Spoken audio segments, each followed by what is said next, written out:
Buenas noches. En esta ocasión desarrollaré el examen diferido de la tercera evaluación de Derecho Civil. El tema que me ha tocado explicar es en qué consisten los contratos de garantía en El Salvador.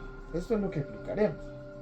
Primeramente, para comprender qué son los contratos de garantía, nos dirigiremos a la palabra garantía, a qué se refiere. Digamos que si nos lo ponemos en una línea histórica, específicamente en Roma, si se recuerdan, cuando uno tenía una garantía lo hacía bajo la cuestión de su cuerpo.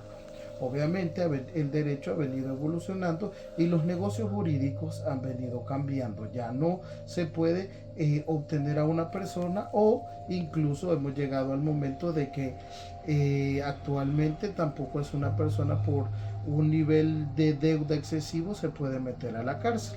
Entonces, ¿qué es un contrato de garantía? Es un acuerdo legal que se utiliza para garantizar el cumplimiento de una obligación o el pago de una deuda. O sea, que esto significa que se utiliza comúnmente para transacciones comerciales, préstamos u otros acuerdos financieros.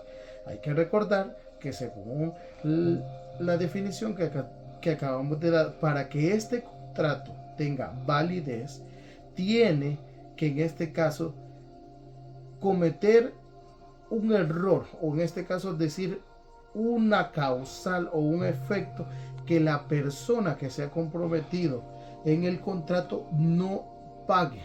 Entonces el contrato podrá activarse. Eso es como una de las partes que hay que comprender que lleva este contrato. También tenemos que entender que estos contratos, o sea, son tanto personales como reales. ¿A qué se refiere un contrato de garantía personal?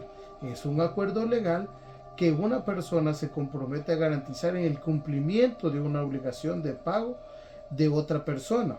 O sea, se asume garante de la responsabilidad de pagar o adeudar lo que originalmente se le ha dado. Este tipo de contratos lo podemos encontrar muchas veces cuando la persona tiene un problema financiero y entonces pide algún crédito. Igualmente, los contratos reales, ¿en qué cambian con los contratos personales? O sea, estamos hablando siempre, si mal no recordamos, de los contratos de garantías reales en este caso. Estos sobre todo se dan en la parte de dejar un mueble o un inmueble como garantía para que podamos celebrar ese contrato.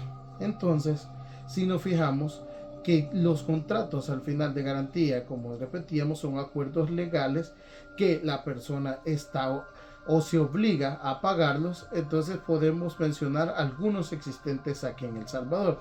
Un contrato de garantía podemos decir que es, por ejemplo, la garantía hipotecaria, la fianza, también podría ser la garantía prendaria y los créditos, como había mencionado. Ahora, todo esto podemos también encontrar que en el artículo 212 del Código Civil de El Salvador es donde normalmente digamos que algo se da enfrente, entonces ahí como que nace esa obligación de que el acreedor tiene un derecho prendario en este artículo, el cual podemos ver que consiste en que el acreedor podrá tomar en patrimonio del deudor todo sin importar si las deudas las tiene. Pero allí hay que comprender algo. Siempre la ley nos deja como una parte que sí el acreedor podrá tomar todas las partes, como decíamos, que debe del patrimonio del deudor, pero también la misma ley especifica cuáles partes no. Eso también lo encontramos en el artículo 1488 del Código Civil de El Salvador. Entonces, estos serían al final los contratos de garantía. O sea, que al final entendemos como conclusión general que un contrato de garantía es aquel en el cual se garantiza que el deudor se obliga a pagarle al acreedor. Entonces, esto lo que hace es como una cuestión de dejar la solvencia de parte del deudor para el acreedor, lo cual no significa que este contrato es muy necesario para los negocios jurídicos que se dan en El Salvador y que lo que tenemos muy contemplado, como dijimos, en el Código Civil de El Salvador. Ese sería en este caso mi desarrollo del examen diferido. Muchas gracias, feliz noche.